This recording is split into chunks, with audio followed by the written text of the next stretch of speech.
Okay, and we are live here to chat about tonight's episode of Suits, which was entitled Pecking Order, which is really interesting because it references a scene that was very interesting.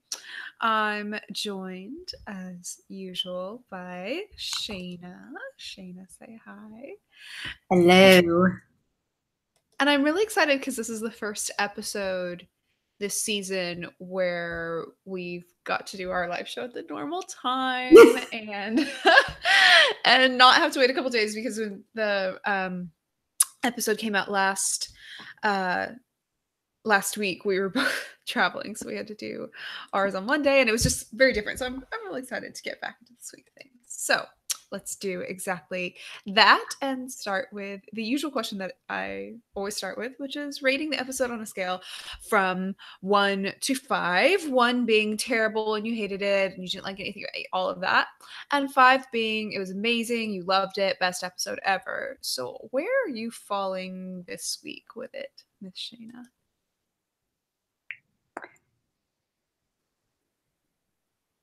Rick Hoffman was a 5 Okay. in that scene where he went off on Harvey and Robbie. That was intense. Donna, Gretchen, and Katrina were a 4. We'll talk about why they're not a 5. Okay. Imagine we'll talk about their whole thing, and I'll explain what's knocking them down. Mm-hmm. That other shit. It was just a nope. Just big nope. Okay, so you didn't care for the case of the week. You didn't like the Zane, Harvey, Alex, and Sam thing. Let's start with. So I would rate this episode overall maybe like a 3.5-ish. Those of you watching, if you're in the chat, I would love to hear what you think as well, what you would rate the episode. I think for me, I would say maybe, like a 3.5. It wasn't great. It wasn't as good as last week's episode. And it wasn't that I didn't appreciate the nature of the storyline. It just felt like it was a storyline that we've done so often of how are we going to earn Harvey's trust? And I don't know that it was even about like which characters were trying to earn Harvey's trust. It was just the storyline was kind of overdone, and there was some odd things in this episode that individually wouldn't have really affected what I would consider my rating. That just sort of added up. You'll probably agree with this one because it had to do with the acting from Sam. But there's this part where she's answering the phone right when Harvey's walking into her office, and she's like, "Thanks, Joe. Now you only owe me 1." Turns around, hangs up the phone, and I'm like, maybe this isn't even about the acting. Maybe I'm just actually critiquing the writing here. And I normally don't critique micro writing on Suits. I'll have issues with some of the bigger picture storylines, but the individual dialogue is usually quite fun and quippy and smart, and all of that. The whole West Wing vibe they're always trying to get. And that was just like, ooh, that seemed like the kind of like awkward transitional dialogue that maybe I wouldn't be surprised to see on a CW show, but that wasn't Suits to me. Now, I don't know. The more, again, this is live, this is right after it aired. So the more I talk this through, the more I think I'm complaining actually about the writing. Oh my goodness, I'm so sorry. This is not my phone. Somebody left their phone right next to me. This is mine. This is somebody else's. It's always going off. Anyways. No, stop calling. I don't know who you are. Samantha Wheeler. Right. It's Katherine Heigl's mom calling to get a job on our after show. So I don't know. I was just kind of surprised to see faults in some of the micro writing in this episode. And I would say that I found the same to be an issue in one of the mid-scene transitional points between Sheila and Lewis's therapist, which maybe I was primed to dislike that anyway, because I don't like the Sheila and Lewis storyline. And that was kind of a struggle for me throughout this episode. I thought that made the episode drag a bit. Even though I got what they were going for, that ship just doesn't speak to me. And then that combined with the fact that it was let's earn Harvey's trust by, proving this or that, that kind of annoyed. I don't know. What do you think? Talk to me about the Lewis thing. Let's start with that. Lewis and Sheila is just it's problematic on so many levels, and it has been for a while, and it continues to be now. Like there was a lot of this drive in this storyline of Sheila wanting Lewis to have a certain level of ambition that he has discovered in himself that he doesn't have. She didn't believe him when he said that's not what when he said what he didn't want. She really, really, really violated his privacy by apparently first calling Lipschitz, and then when she was Yeah. told, "Hey, Which that's I wrong, guess so probably phony." got cut. And I think that might have been why the actual scene of her being there is so not it's not odd. I understand what they were going for, and it seems in character for Sheila, albeit annoying. It seems in character for Sheila, and like, unethical and all that. Mhm. But I think because there's like it's very clear that some previous scene got cut between that, it made that whole thing flow awkwardly when it would have flowed awkwardly anyways, because that's such an I don't know. The whole like ethic therapist thing, we've talked that into the ground at this point, and it just felt like that was just you know what I mean? Yeah, well, and the other thing is, I talked about this a little bit in the written thing too, but like Sheila's whole take on having children with Lewis, the message that they seem to be sending is that he's impressed her enough now that it changed her mind, which, first of all, like, that's not how it works. I like the story a Yeah, lot better when they had to break up because it was completely at odds and she was not going I to change. agree. Like, it was hard to watch then, but at least it felt like there was a consistent character that I was watching, and now with the way with the way she's written as trying to take control of Lewis, but also letting Lewis take control of her, it's so frustrating I just, to not have somebody to root for within that. yeah, and I just really feel like, people do change their mind about having kids. They do. But the way that the timing with Sheila changing her mind and, oh, I realized you were the perfect man because your therapist pointed out to me that the only time that you can't perform is with me because you're so afraid of what I think of you. So, but now that I realize you're perfect, that means that I want to reproduce. Like, that's not, It when felt very people, weird, right? Like, it felt a little squicky. like, this is what happens when you have dating women. Quite frankly, because when a woman says, like, I never want to have children and I'm very firm in my belief to the point where I love you, but I can't be with you, like, you don't,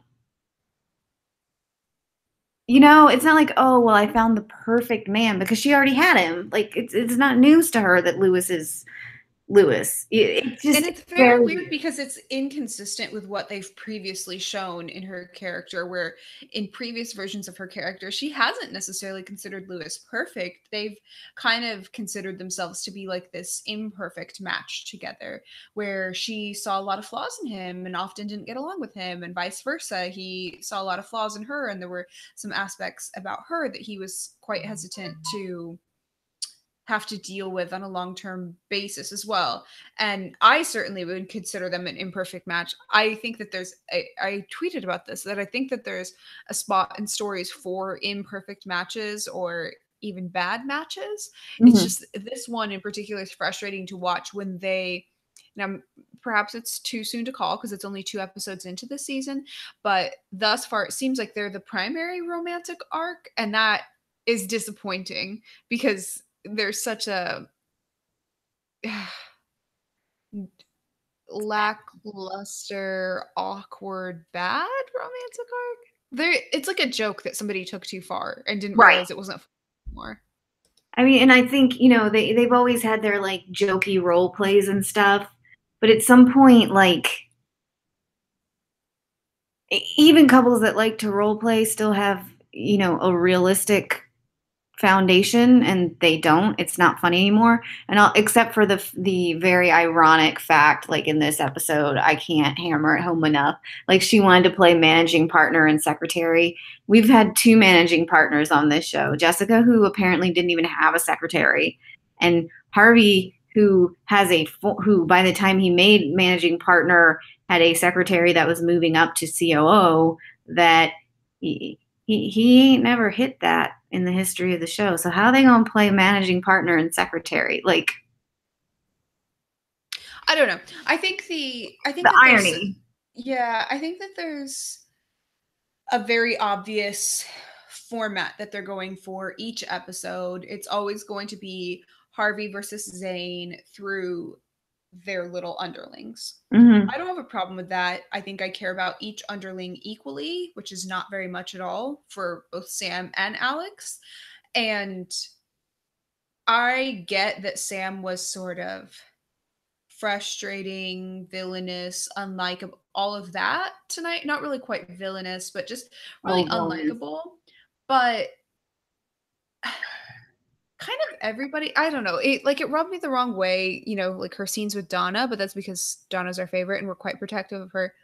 But then when I was trying to like sort of take a step back and think about it, everybody often interacts with each other this way on the show. Everybody lies to each other. Everybody goes in, what she did with Donna with, saying like, oh, this is only twice as much as whatever. And Donna's like, it's 4 times as much as, anybody at Zane was getting and all that sort of stuff. That's pretty similar to the deals we've seen the friendlies at this firm strike each other. It was just because it was coming from an outsider that they didn't know if she was on her team or not. I'm not convinced that she's even on their team, but whatever. They don't know if she's really like in their corner, and so that's why it's coming across as frustrating, against them, aggressive, attack. Otherwise, we've certainly seen Harvey and Lewis go back and forth way more, underhanded, manipulative deals against each other than just, I need better expenses and I'm going to kind of lie about what I was getting before.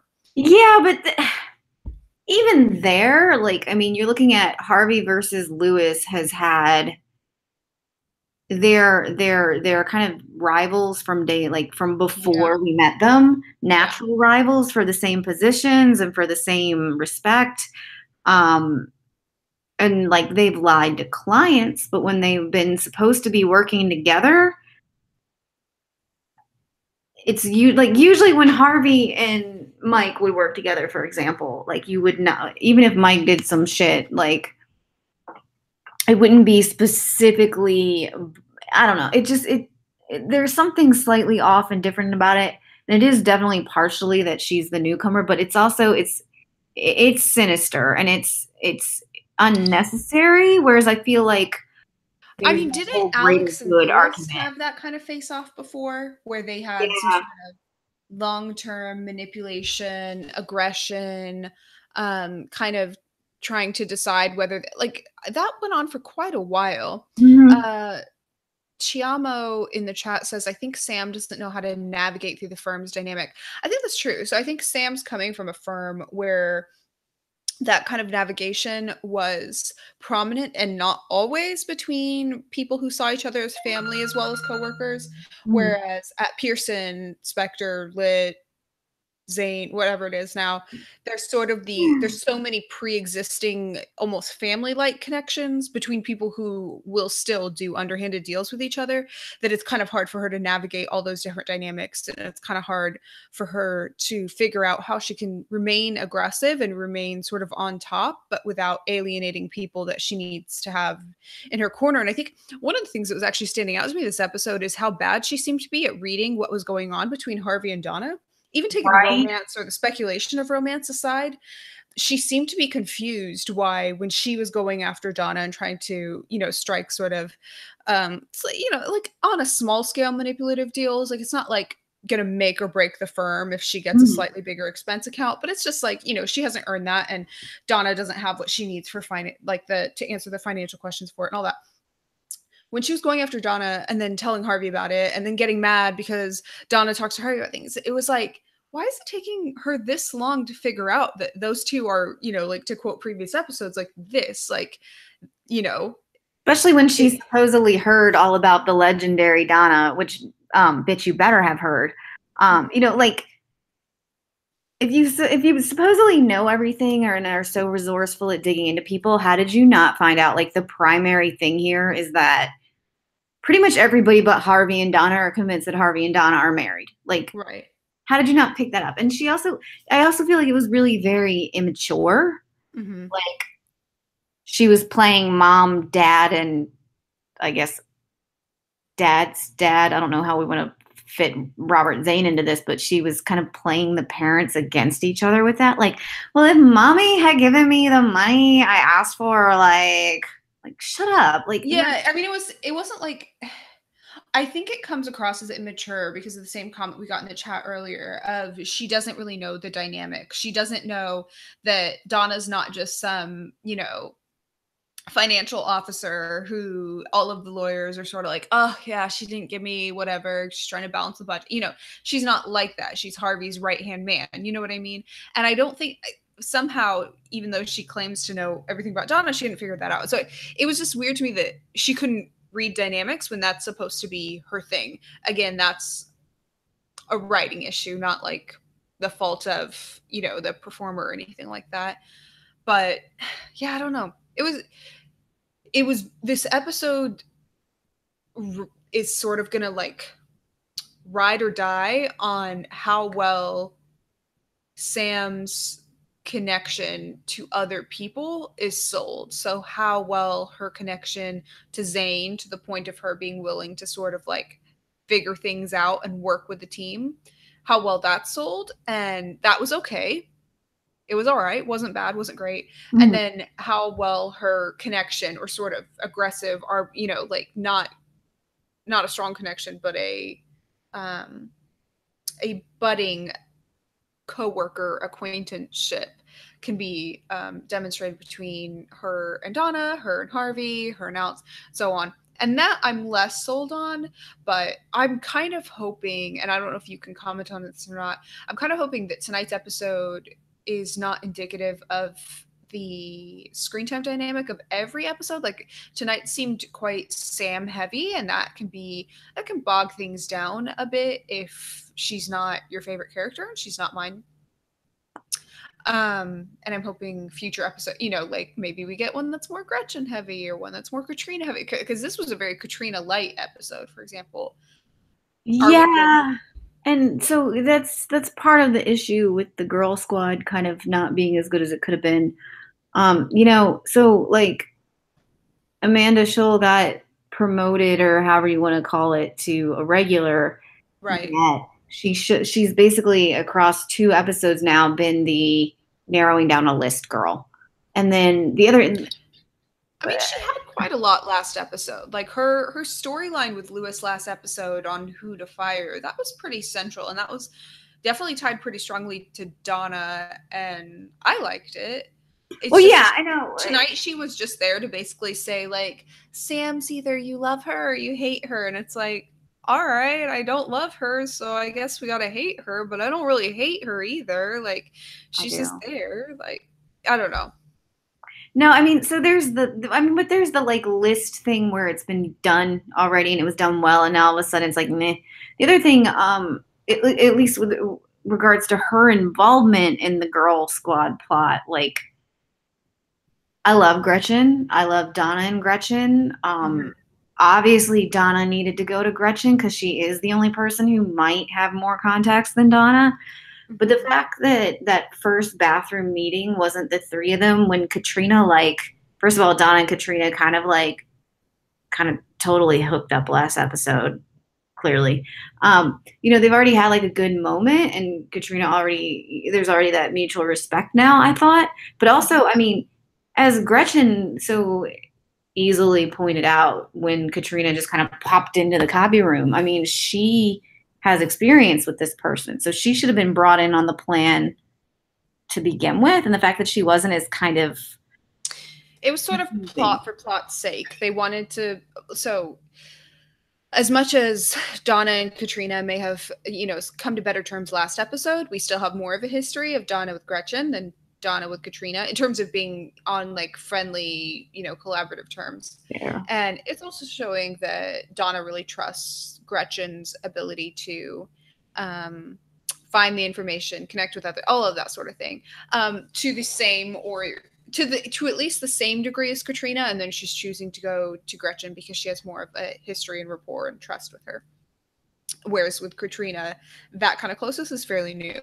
I was confused to see Gretchen bring in Katrina, and that kind of seemed a little bit like plot for plot's sake, I don't know. I would have liked to see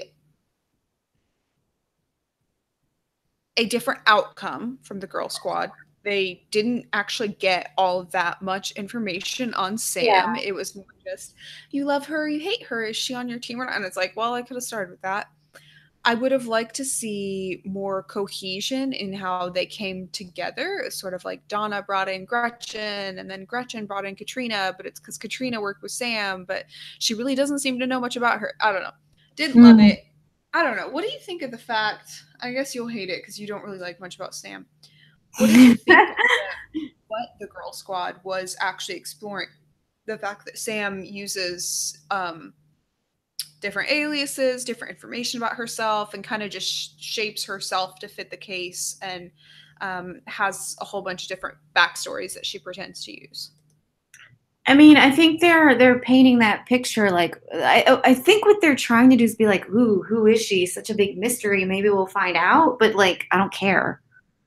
I don't care. Why is she here? And she's also very like she's two very different people from one point even in the episode to the next. It's wildly inconsistent and not in a way that makes me interested. It's in a way that makes me say this is wasting my time, right? Like she flat out asked Zayn, like, what's the good in me getting involved after we just had this fight? But then even though she was supposedly hesitant to get involved, she then goes right at all the backstabbing and conniving and secret plots. Like,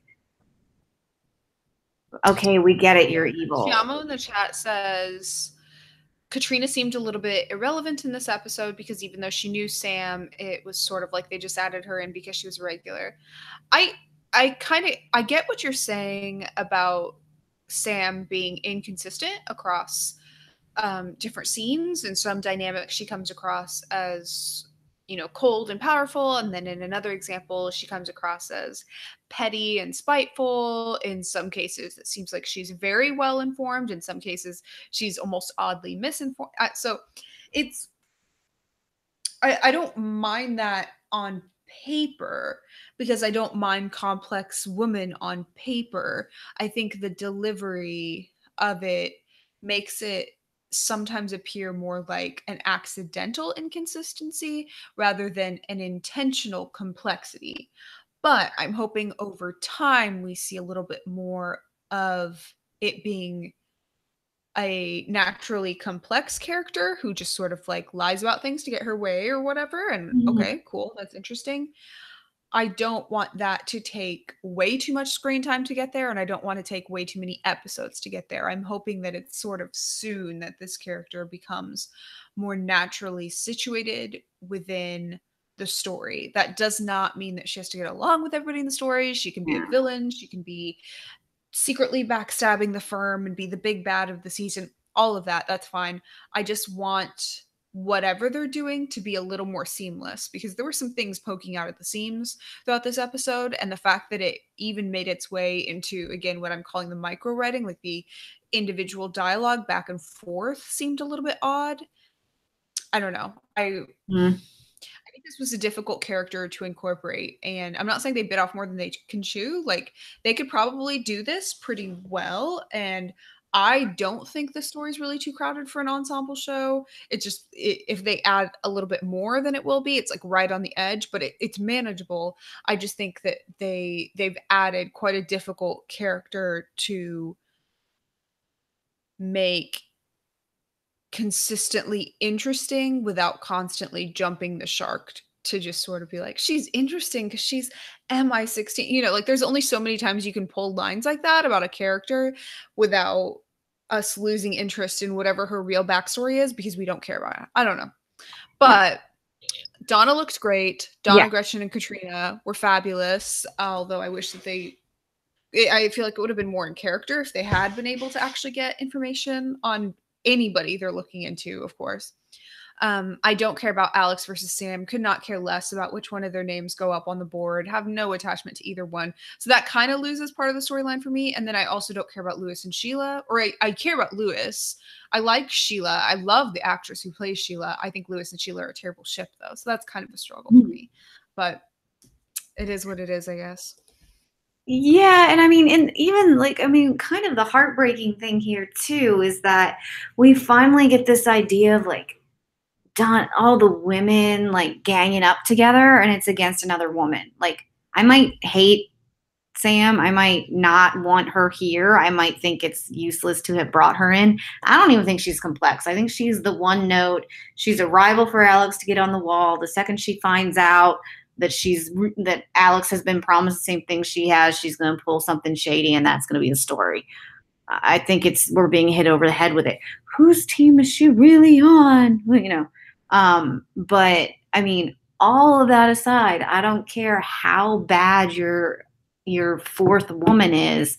If you finally give us all three of your women working together, and you have this like, look, the Don and Gretchen bathroom thing was like amazing, except for the fact that they were girl talking about another girl. Like it was a gossip. Right? It was That like was you're my struggle plotting as against a well. woman.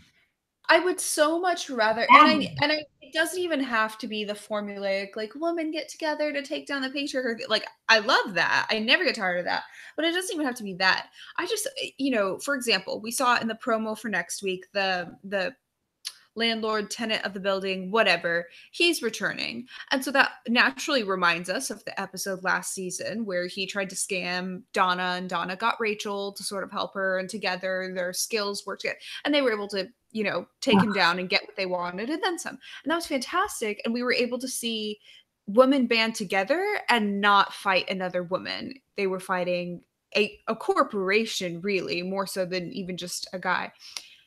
And I think if we're getting this dream team of Donna, Katrina, and Gretchen, it's a shame that it's being introduced, not just fighting another woman, but the way in which they're doing it. Like, let's look into her background and find out all these personal details and, like, find out whatever doxy Mhm. type of information there is on her.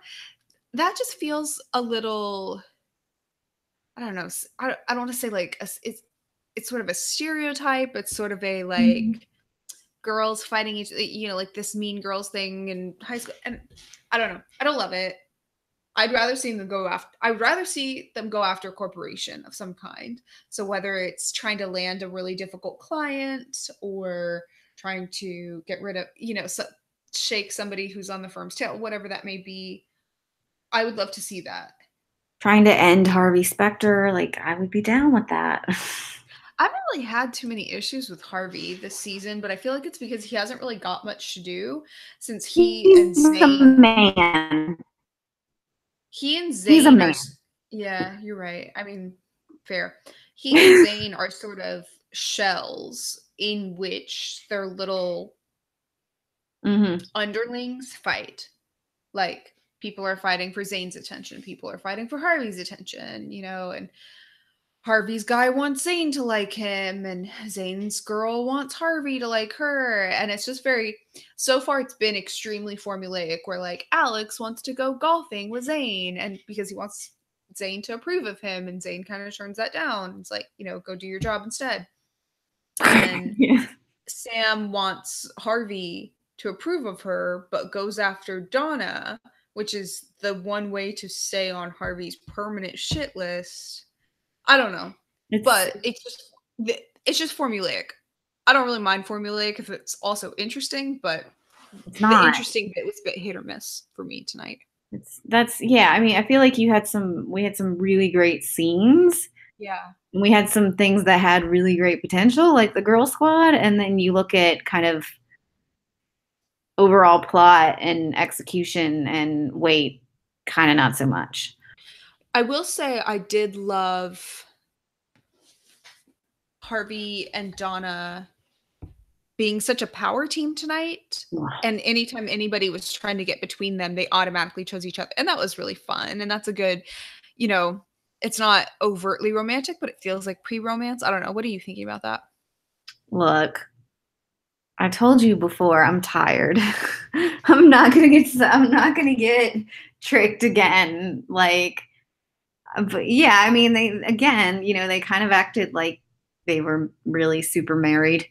They Except we are know they're huge. not.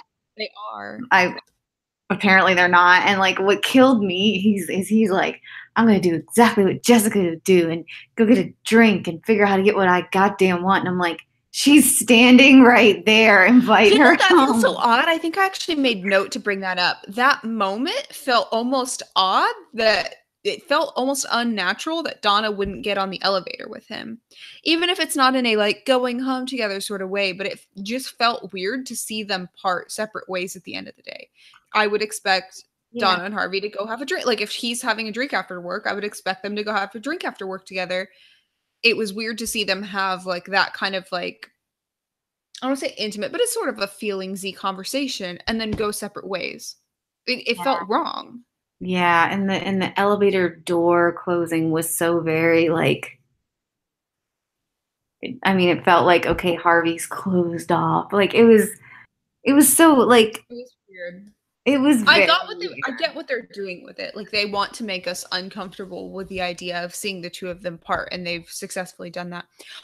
Also, since we're almost out of time and I want to hear this from you, now that we've seen 2 episodes from this season, what is it you're really wanting to see more of going forward? And I'm kind of segueing into that because I think we were starting to touch on it with Harvey and Donna's, we don't want to see them parting ways at the end of the day and things like that. With the storylines that you've seen tonight, with you had some issues with the Lewis storyline and Sam storyline, and then you had some things that you really enjoyed or want to see more of or slightly different of the girl squad storyline, and how you would like to see Harvey and Zayn interact.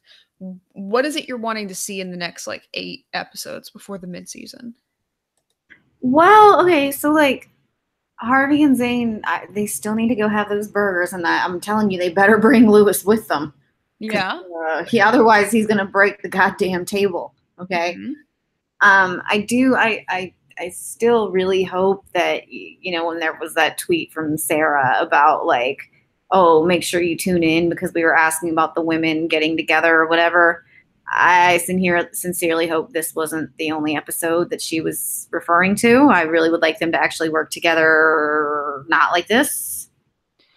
Yeah, for maybe just for a different cause. It's not that they need to bring Sam in on the girl squad or Oh anything no, like that. Like I get no, it. They know each other longer, they trust each other. We don't know if we trust Sam or not. no. She doesn't have to be in on the girl squad, but there's a happy medium between having her in on like this family sister squad and having her be the target of the sister squad. So I'd like her to not be the target, and I get that she's not in the family group yet. And I think Donna and Harvey just one way or another, I just need them to release me. Like either do something or not, but I want to be free. Mid-season, I feel Yeah, like mid-season. It's season 8. Like, I know. look, They Brand almost Fine and qualify for a Maxwell senior Sheffield, discount, don't they? okay, we're married by now with twins on the way. I think they were canceled by now too, but that's beside the point. Okay. Castle and Beckett together at the end of season 4. Spoiler to people who haven't seen it. It's old. Get over it. Maybe they're just trying to half do the something Ross on different ER, and like wait until they're senior citizens before they get together. right, like he left town, he left the show, and they were still happily ever after by the end of 6. You know what my theory was really early on? And Okay. at the time, I thought it was like way too much of a stretch. And now I'm like, that's possible. My theory was that Harvey and Donna wouldn't get together until they retire. Don't give them ideas. Don't, no, like.